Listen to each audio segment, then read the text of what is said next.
She's in violation. We need to conduct a modesty check. Patricia Lorne didn't blink when she said it. Her clipboard hovered like a blade, tapping against the pool rule sign bolted to the wall of the clubhouse. Behind her, two other HOA board members shifted awkwardly. Ellie stood by the pool steps, towel clutched around her chest, shivering, not from cold, but from shame. "She's 14, I said, my voice low. Patricia smiled like I'd just confirmed her authority. "Exactly why we need to intervene before it escalates." I stepped forward once, just once. "You're trespassing on medical jurisdiction. That swimsuit was cleared by her pediatrician. And, by the way, California HOA law doesn't authorize body inspections, Patricia." Her eyes twitched, just for a second. But I saw it. If you've ever felt that surge of power when standing up to bullies, hit subscribe now. This showdown is about to become a masterclass in fighting back. I'm Ray Maddox, retired colonel, United States Marine Corps, 2 Bronze Stars. Now I teach ROTC at Lincoln High. But none of that matters here. What matters is, I made a promise on a battlefield, and I intend to keep it. I turned, shielding Ellie with my arm, and guided her back toward our pool chairs. My boots echoed against the damp tile. Each step sounded louder than the last. The towel she held was pale blue, her mom's favorite color. It used to hang in our old bathroom, folded next to lavender soaps and a framed photo from Hawaii, before the cancer, before the 6 months of silence that followed. Ellie had insisted on wearing the one piece her mom helped her pick last spring, the one with the little white hibiscus print, the same one Patricia now wanted her to strip off. That wasn't about modesty, that was about control. And Ellie wasn't going to be their next cautionary tale. The flagpole outside our home wasn't just metal and rope. It was welded into a concrete foundation I poured myself. That flag flew for more than country. It flew for promises. The kind you whisper to someone's bedside in the last weeks, when all you have left are words and willpower. That's why this fight matters. Where are you watching from? Because I don't care if the paperwork says HOA jurisdiction ends at the clubhouse or the sidewalk. When you come for my daughter, you're on my field now, and I don't lose on my field. What Patricia didn't know then, and what she still hadn't figured out by the time she escalated things 2 days later, was that the HOA's legal foundation had a crack big enough to drive a military transport through. But I wasn't going to show that hand yet. First, I needed to make sure they kept talking, that they kept putting things in writing, that they kept trying to flex power they didn't legally hold. Because once a board like this starts believing their own fiction, it becomes their undoing. Ellie didn't say a word on the drive home. She stared out the window, still wrapped in that towel like armor. I let her be. Sometimes silence is safer than comfort, especially when dignity's been scraped raw. But I made her one more promise that night, quietly, out by the flag. This isn't over, not until the last brick of their fake authority crumbles under the weight of real law. And I'm already loading the first charge. By morning, the notice was nailed to my doorframe. Compliance warning, unauthorized flagpole design, violation of Sable Ridge Architectural Code, Section 4.3a. Beneath it, in bold red ink, removal required. Daily fines begin in 72 hours. I stood there with my coffee, steam rising between the flagpole and the threat. It wasn't about height, wasn't about materials. Wasn't even about visibility from the street. It was about me, about making sure I understood who held the gavel around here. And Patricia Lorne wanted to swing it. A quick scan of the neighborhood confirmed it. 3 identical flagpoles still stood untouched on Riverbend Lane. One even had a spotlight, an actual light code violation. No notice, no red ink, no hammer holes in their trim. I'd been marked. It wasn't just retaliation, it was protocol. I just hadn't seen it before. Not until I started listening. The next day at the small Greenbelt Park by the walking trail, I ran into Kevin, single dad, works overnight security. He nodded toward the torn-up patch of mulch near the swings. "Jessica's flower bed," he muttered, "tore it out last week. Said she was blocking the shared view corridor. She just buried her husband in March." He didn't look me in the eye when he said it, just stared at the exposed soil like it still hurt to see something taken so fast. 2 houses down, I saw warning placards staked in front yards like war flags. Faded, rained on, unremoved. I wasn't the first. And if I didn't stop it, I wouldn't be the last, but I wasn't ready to throw down just yet, not without understanding the shape of the battlefield, so I watched, and I listened. Patricia wasn't loud, she was surgical, always in compliance, always smiling, always backed by 2 board members and a printed policy. Her strength wasn't law, it was quiet repetition. She made victims feel isolated, like their experience was the exception, not the system. But I'd seen this before, in conflict zones, the power of procedure used as a weapon, always with a signature, always with a smile. At the edge of the cul-de-sac, I spotted a familiar minivan parked half on the curb. The HOA had cited me once for that. Unsafe alignment with community edge markings. But this one belonged to Mara Benitez, the HOA treasurer, and she hadn't gotten a ticket. Not yet. Drop a like if you've ever felt like the rules only apply to the people without power. I approached slowly, careful not to startle her. She was sitting inside, engine off, head down over a tablet. Numbers, columns, budget. All reports. Long day? I asked. She looked up fast, too fast, startled, guilty. Just reviewing quarterly fines. Patricia wants a new enforcement model. I didn't say anything, just nodded toward the park. You know they tore up Jessica's flower bed last week. Mara's lips pressed into a line. I know. And they're trying to fine me over my wife's flagpole. I know. Silence stretched. I'm not here to argue, I said. Just trying to understand what this HOA's become. She hesitated. For a second, I thought she'd deflect. But then she said something quiet. Almost too quiet to hear. It wasn't always like this. I didn't press, not yet. But I filed the look in her eyes, the kind you see in people who know they've crossed a line but haven't figured out how to come back yet. Later that evening, I sat on my porch and watched the sun drop behind the flag. Ellie was inside, working on a school essay. I could hear her pencil scratching faintly through the screen door. I wasn't just dealing with fines or HOA rules. This was deeper, a slow erosion of dignity across the whole neighborhood, and someone needed to put a stop to it before it calcified into something permanent. I finished my coffee and walked inside. Time to map the system. The meeting was already underway when I stepped into the HOA office. The room smelled like burnt coffee and lemon-scented furniture polish. A half circle of folding chairs faced a faux wood table where Patricia Lorne sat poised like a monarch at war, clipboard in hand, pearl earrings gleaming beneath soft overhead lighting. 2 board members flanked her. One scribbled notes, the other stared out the window.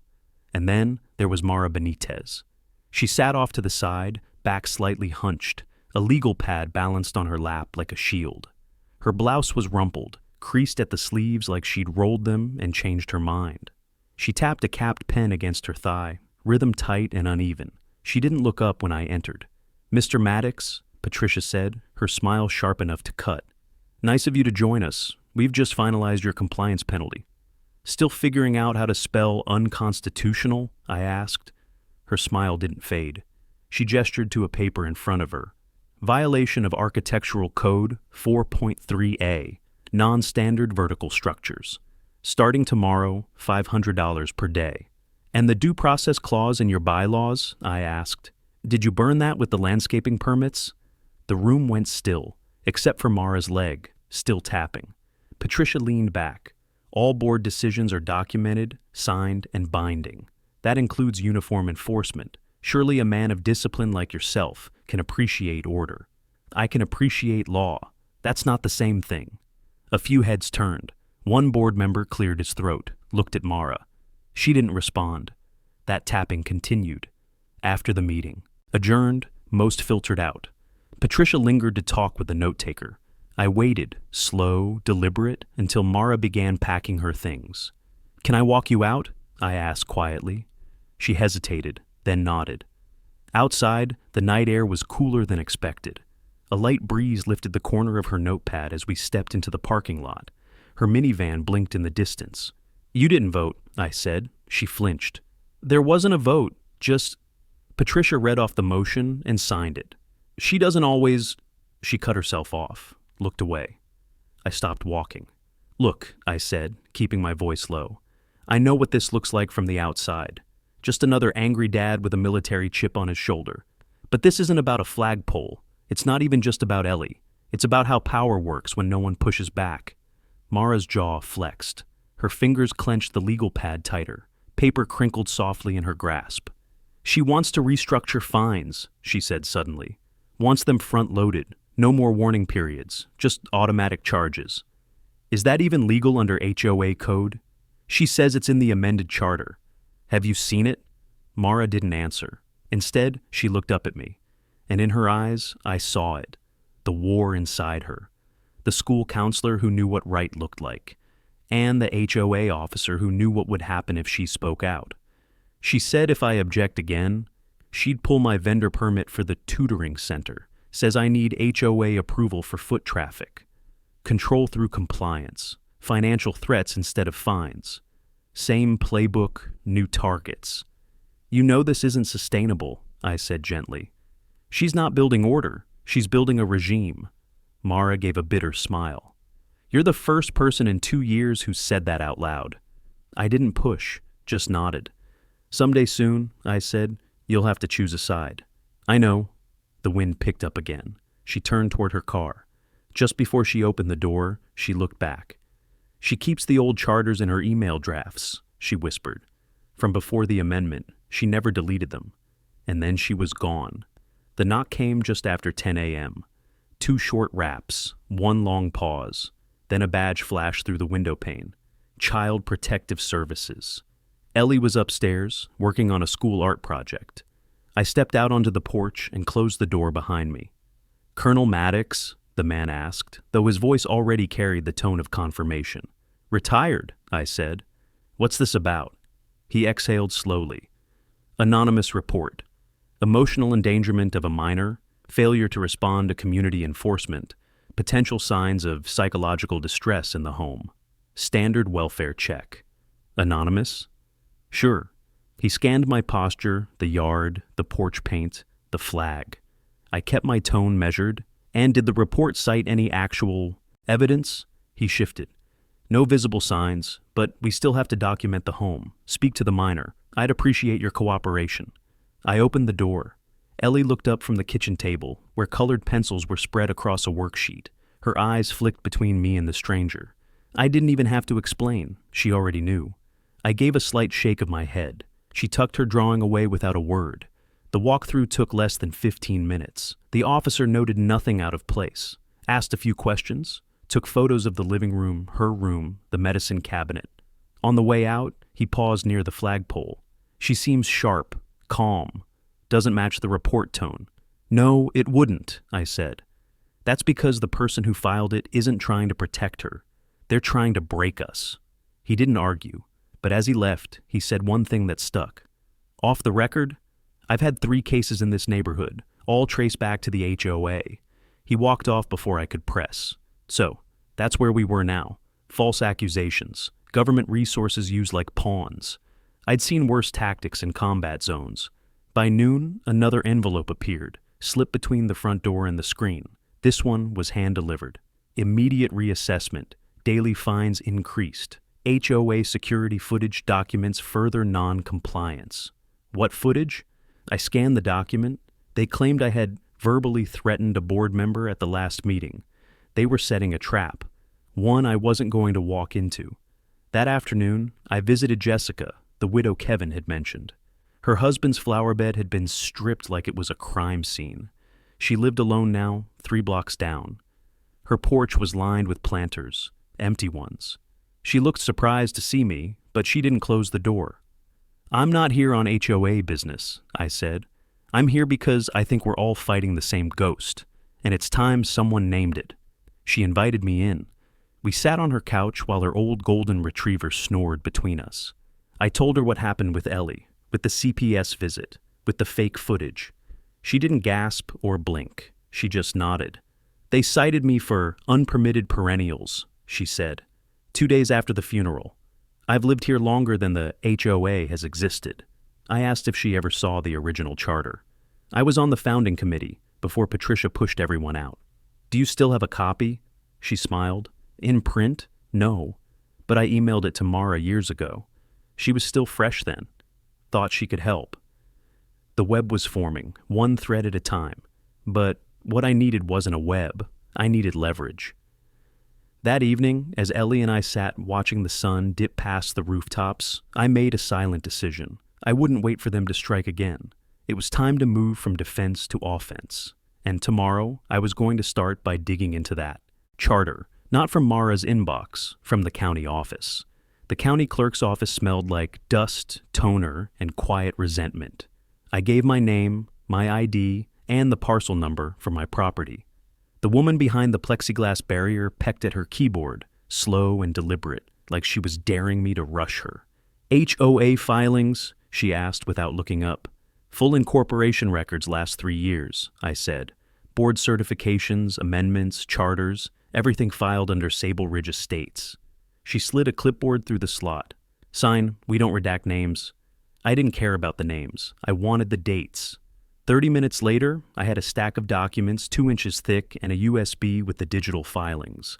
I found an empty cubicle in the back corner, clicked the ancient mouse a few times, and pulled up the official certificate of incorporation for Sable Ridge Estates Homeowners Association. Filed July 28, 2015. Amended March 2nd, 2023. Signed by Patricia Lorne, and only Patricia Lorne. No co-signatures, no witness fields, no board resolution attached. I stared at that screen like it had just handed me a live grenade. Under California HOA law, specifically Civil Code, Brac 4270, any amendment to a governing document requires a vote by a majority of the association's members. That means the homeowners, not just the board. Patricia hadn't filed an amendment. She'd staged a takeover. The so-called amended charter the HOA had been using to issue fines, override protections, and strip rights for months was legally worthless, and every violation issued under it, contestable, reversible, void. I didn't smile, not yet, but I did breathe a little deeper. I printed 3 copies of the filing and took the USB. On the way out, I asked the clerk one last question. Has anyone else pulled these records this year? She squinted at the screen. Nope, just you. That told me something else. Patricia wasn't hiding the truth. She didn't think anyone would ever go looking. By the time I got back to Sable Ridge, the sky had turned overcast. The flag in front of my house whipped hard in the wind. Inside, Ellie was on the couch, sketching. Can we leave? She asked, not looking up. Soon, I said, but not before I fix what's broken. She didn't respond, just kept drawing. I walked into my office and started logging everything. Date of amendment filing, lack of vote, charter discrepancies, statutory violations, every name on the current board and their signing authority. Mara had mentioned the old versions were still in Patricia's email drafts. Now I had the official version, the one on record. If Mara could match it with the internal version Patricia was pushing, and show they never followed proper procedure, we had cause for legal action, maybe even board removal. But first, I needed to make sure Mara would talk, not just quietly in parking lots, but publicly. I called her after dinner. She didn't answer, but 20 minutes later, she texted back, "Can't talk. Meet me tomorrow at the high school gym, before morning drop-off." I stared at the screen, thumb hovering over the keyboard. Something had shifted. She was nervous, but she hadn't said no. That was enough for now. Outside, I stood by the flag again. Watched the lights from across the street blink on one by one. I wondered how many other residents had fines taped to their fridges. Wondered how many had just paid them to make it stop. They didn't know yet, but they were standing on sand, and Patricia built her empire on a foundation that was already starting to crack. The alarm buzzed at 4:55 a.m. I didn't need it. I'd been awake for an hour, staring at the ceiling, listening to the wind scratch at the windows like something alive. The kind of wind that stirs things, breaks patterns. Ellie was still asleep, peaceful for once. I paused at her door, just long enough to hear the rhythm of her breath, then walked downstairs and stepped out onto the porch. The flag was still there, defiant and steady, even in the gusts. They hadn't touched it again, not yet. But I could feel it coming. Patricia was quiet for now, too quiet. The kind of silence that tells you they're either scrambling or doubling down. Either way, I wasn't waiting.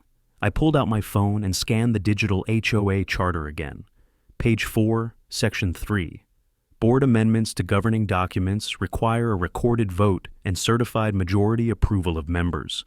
Patricia's signature was the only one on file. No votes, no minutes, no certification, meaning every policy, every penalty, every invasive rule tied to that amendment was built on air.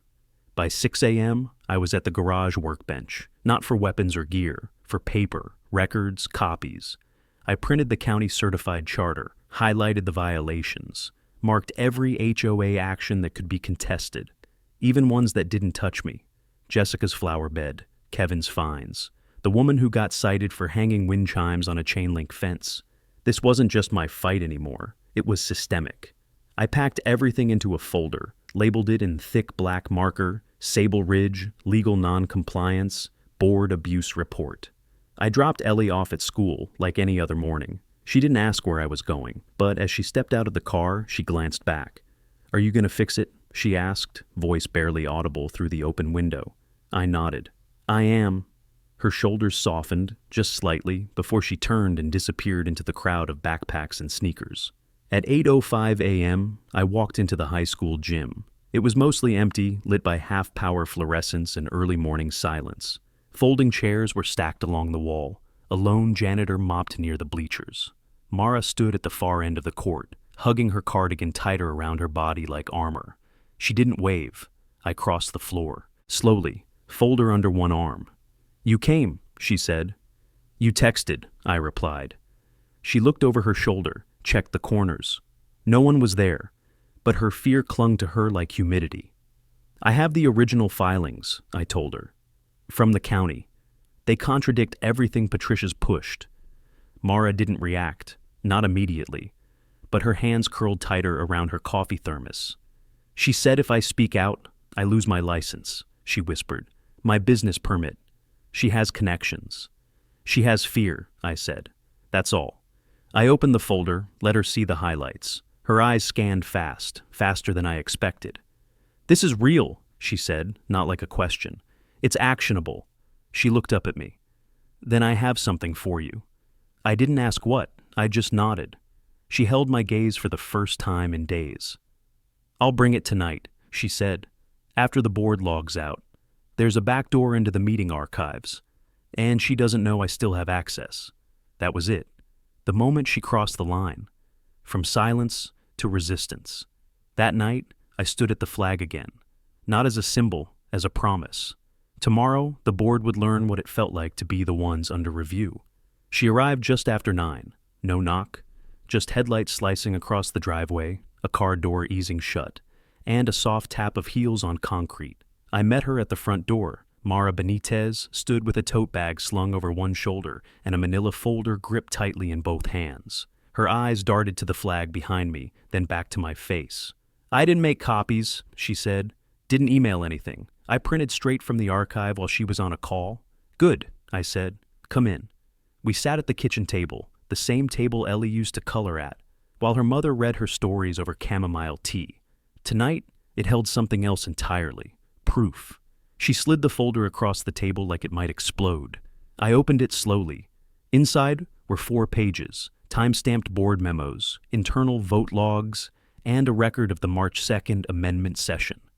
3 members were absent, she said, voice tight.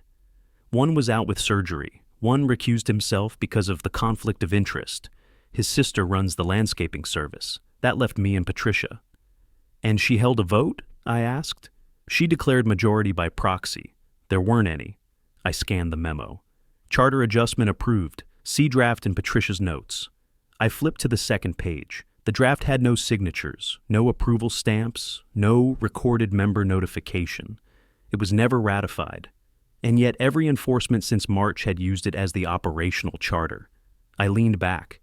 This wasn't just procedural sloppiness, it was willful fraud. Mara rubbed her temple like it hurt to speak. "I didn't want to be part of it," she said, "but she made it personal." She threatened. "Your tutoring permit?" She nodded. "Said she'd cite me for traffic congestion, use zoning regulations to shut me down. No kids in, no kids out. She's done it before, pulled a neighbor's Airbnb license over one anonymous complaint." I folded the folder shut. "You ready to stand behind this?" I asked. Mara hesitated, then nodded once. Sharp. Final. Yes, that word weighed more than the folder. It was the first real crack in Patricia's hold. I made copies that night. 3 sets, one for the county's complaint department, one for a legal contact I'd served with, now a consultant on HOA civil compliance, and one I labeled in red, Community Copy, Do Not Alter. That one would be going public. Before Mara left, I walked her out. You okay? I asked. No, she said honestly, but I will be. At the end of the driveway, she turned back. If anything happens to me, Patricia finds out, I didn't give it to you. You found it yourself. I nodded. I'll make sure no one has to hide anymore. She got in and drove off, headlights vanishing into the dark curve of Riverbend Lane. Inside, I filed the folder into a locked box. The wind had died down. The flag outside hung still, watchful. This wasn't just about Ellie anymore, or me, or Mara. It was about every homeowner who'd been manipulated into silence. And tomorrow, they'd see what real governance looked like. I didn't sleep that night, not because of stress, but because I finally had clarity. I'd seen battlefields, watched patterns collapse, read enemy posture from the way they stacked sandbags or shaped their radio silence. And Patricia Lorne had just shown her hand. The difference was, this time, the battlefield was legal, and I knew exactly how to win it. By dawn, I had Mara's folder scanned, categorized, and backed up in 3 encrypted drives. I used one for reference and left the others in safe hands. At 7:03 a.m., I called Carlos De Soto, former military JAG officer, now runs a legal aid clinic for veterans navigating municipal law and HOA disputes. He picked up on the second ring. Ray, been a while? I've got a situation. He didn't ask for details, just said, bring everything. By 8 a.m., I was in his downtown office. Bare walls, metal desk, American flag in the corner. No coffee, no small talk. I dropped the folder on his desk. He read silently for 15 minutes, lips tightening as he turned each page. No vote? None. No homeowner notification? None. No recorded meeting minutes, no proper incorporation. Correct. Carlos leaned back. Then every penalty, fine, enforcement, or procedural motion since that date is built on a legal fiction. That's what I thought. He nodded slowly. You file a formal complaint with the Department of Real Estate. Back it with this. Simultaneously, you file a restraining injunction against board actions until their authority is verified. You'll need homeowner support, at least 25% signatures to initiate an emergency vote. Can I cite Civil Code 4270? Absolutely. Also reference Corporations Code, Section 72111 for improper board action. And if you can prove financial coercion, threatening permits or business licenses, she's in serious trouble. That was all I needed. The strategy was locked. I wasn't going to yell. I wasn't going to protest. I was going to bury her in procedure with the same codes she thought no one would ever read. Back home, I drafted the formal complaint. Title: Petition for immediate suspension of HOA governing authority due to procedural noncompliance and charter fraud. I included side-by-side comparisons of the original and fraudulent charters, screenshots from Mara's archive, county-certified filings, declarations of harm from Jessica and Kevin. Already written, just needed their signatures. Then I prepared the public version. Clean, bullet-pointed, no jargon. Here's how your rights were erased. Here's how we take them back. I printed 100 copies. That night, I canvassed the neighborhood. Quiet knocks, direct eye contact. I didn't sell anger. I explained process, showed proof. And one by one, the homeowners leaned in. Some nodded, some cursed under their breath, some cried. By 10 p.m., I had 41 signatures, more than enough. The emergency board vote was now legally triggered. The complaint would be filed in the morning. Patricia didn't know it yet, but her paperwork was finally going to be used properly. Against her. I spent the next 48 hours in motion, not pacing, not guessing, executing. Every hour was mapped. Every step had purpose. This wasn't personal revenge. It was operational justice, delivered line by line, signature by signature, until even the most stubborn board member would be forced to admit the truth. I started with Jessica. She signed the affidavit without hesitation.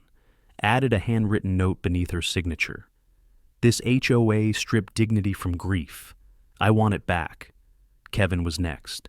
He hesitated at the door until I showed him the highlighted section of the state code and the fraudulent amendment. Then he called his brother, 2 houses over, and got a second signature. By noon, I had 65 names. By nightfall, 83. At 25%, we had enough for a recall vote. At 50%, we triggered full procedural oversight. At 81%, we didn't just have authority, we had a mandate. And Patricia still had no idea. At 7 p.m., I returned to Carlos's office. He helped finalize the filing packet, notarized the homeowner declarations, and bundled everything into a pre-scheduled courier for delivery to the county compliance board. The delivery receipt was time-stamped 8:13 p.m. Legally, Patricia's authority was now under suspension until the case could be reviewed, but I wasn't done. The next morning, I delivered my final play, personally. The HOA board's quarterly meeting was set for 6 p.m., Thursday. Patricia had planned it like a formality, a rubber stamp review of new fine structures, private enforcement partnerships, and a proposal for digital surveillance to monitor future compliance violations. I called in a favor. A former student of mine, now a local reporter, agreed to attend. Off the record, camera in bag, voice recorder live. I can't guarantee a headline, she said. You won't need to, I replied. Just capture the silence when the floor drops. By Thursday afternoon, I was ready. Evidence packet, printed and indexed. Mara's folder, copied and sealed. Homeowner signatures, certified and filed. And then, just before leaving the house, I stood by the flag. Ellie walked out, arms crossed, expression unreadable. You sure this works? She asked. It doesn't have to, I said. It just has to be true. She didn't respond, just nodded. That was enough. At 5:45, I arrived at the community clubhouse. It was already half full. Some came out of curiosity, some out of quiet rage, some because they'd finally seen that the rules weren't rules at all, just threats written on HOA letterhead. Patricia stood at the front of the room, clipboard in hand, still smiling like none of it could touch her. She welcomed everyone, made a few rehearsed remarks about community cohesion, and launched into the meeting agenda. That was when I stood. No raised voice, no theatrics. Just a man with a folder. Point of order, I said, loud enough to reach the back row. Patricia blinked. I submit a motion to suspend this meeting on grounds of legal non-compliance and board misrepresentation. All documents required are in this packet. They've also been filed with the Department of Real Estate and the County HOA Oversight Office. She opened her mouth, but before she could speak, I added, This board has no standing until further notice. The room didn't erupt. It fell quiet, which, somehow, was louder. Mara stood, then Jessica, then Kevin, then a dozen others. Patricia's smile cracked for the first time, and I knew. Tomorrow's meeting wouldn't be run by her. Patricia didn't call for order. She just stared, still holding the clipboard like it could shield her, still dressed in her powder blue blazer, HOA seal pinned to the lapel like a badge of office. The kind of badge that only works if people still believe in it. I handed the evidence packet to the HOA secretary, who glanced at the cover page and blinked like he'd touched a live wire. Legal challenge to governing authority, I said, addressing the full room now. Filed with the county and the Department of Real Estate. Pursuant to Civil Code 4270, this board is operating under a charter amendment that was never ratified, never voted on, and never certified by this community. Patricia found her voice. You're not authorized to speak, Mr. Maddox. You're not on the board. That's the point, I said. Neither are you. Murmurs rippled through the crowd. Not outrage, recognition. I saw Jessica nod. Kevin cross his arms. A couple in the back held hands, lips pressed tight. I raised the folder slightly. These documents include the original charter on file with the county, the unauthorized changes made by Mrs. Lorne, and signed declarations from over 80 homeowners requesting her immediate suspension pending review. Patricia's face hardened. This is a smear campaign, she said. These so-called violations are procedural at best. The board has operated in good faith. You forced Mara Benitez to vote under threat of losing her business license. That landed like a hammer. All heads turned toward Mara. She stood slowly. My vote was coerced, she said, voice quiet but steady. There was no quorum, no legal authority to amend the charter. Patricia signed it herself. Silence, no gasps, just the kind of stillness that says, we already knew something was wrong, now we have proof. I turned to the crowd. Per the code, any governing body found operating without legal charter validity is immediately suspended from enforcement actions. All fines, penalties, and investigations issued since the amendment are invalid. Homeowners have the right to demand a recall vote. And then I said the part no one expected. I don't want to lead it. Eyes widened. Patricia laughed, short and brittle. Of course you don't. You just want to grandstand, stir up chaos. No, I said. I want to restore process, and I want the next board to be chosen by this community, not bullied into silence. My former student, the reporter, was seated near the exit. She didn't move, just clicked her pen and jotted notes without blinking. I turned back to the secretary. I moved to call an emergency vote, board-wide, including the presidency. He looked down at the papers, then back at the crowd. The signatures meet threshold. The code allows it. Patricia slammed her clipboard onto the table. This is nonsense. I will not be publicly humiliated by... You already are, someone whispered in the back. She spun. Who said that? No one answered. Because they didn't have to. The room had shifted, not in volume, but in balance. Her authority had always lived in silence and fear, and now neither one remained. The secretary cleared his throat. All those in favor of moving to an emergency vote. Hands rose, dozens, more than enough. Patricia's hands didn't move, but they shook. The clipboard stayed on the table, and for the first time since I moved to Sable Ridge, I knew what justice looked like in real time. The vote wasn't loud, it wasn't dramatic, it was deliberate. The kind of vote where everyone already knows how they'll answer, but still wants to look each other in the eye before they raise their hand.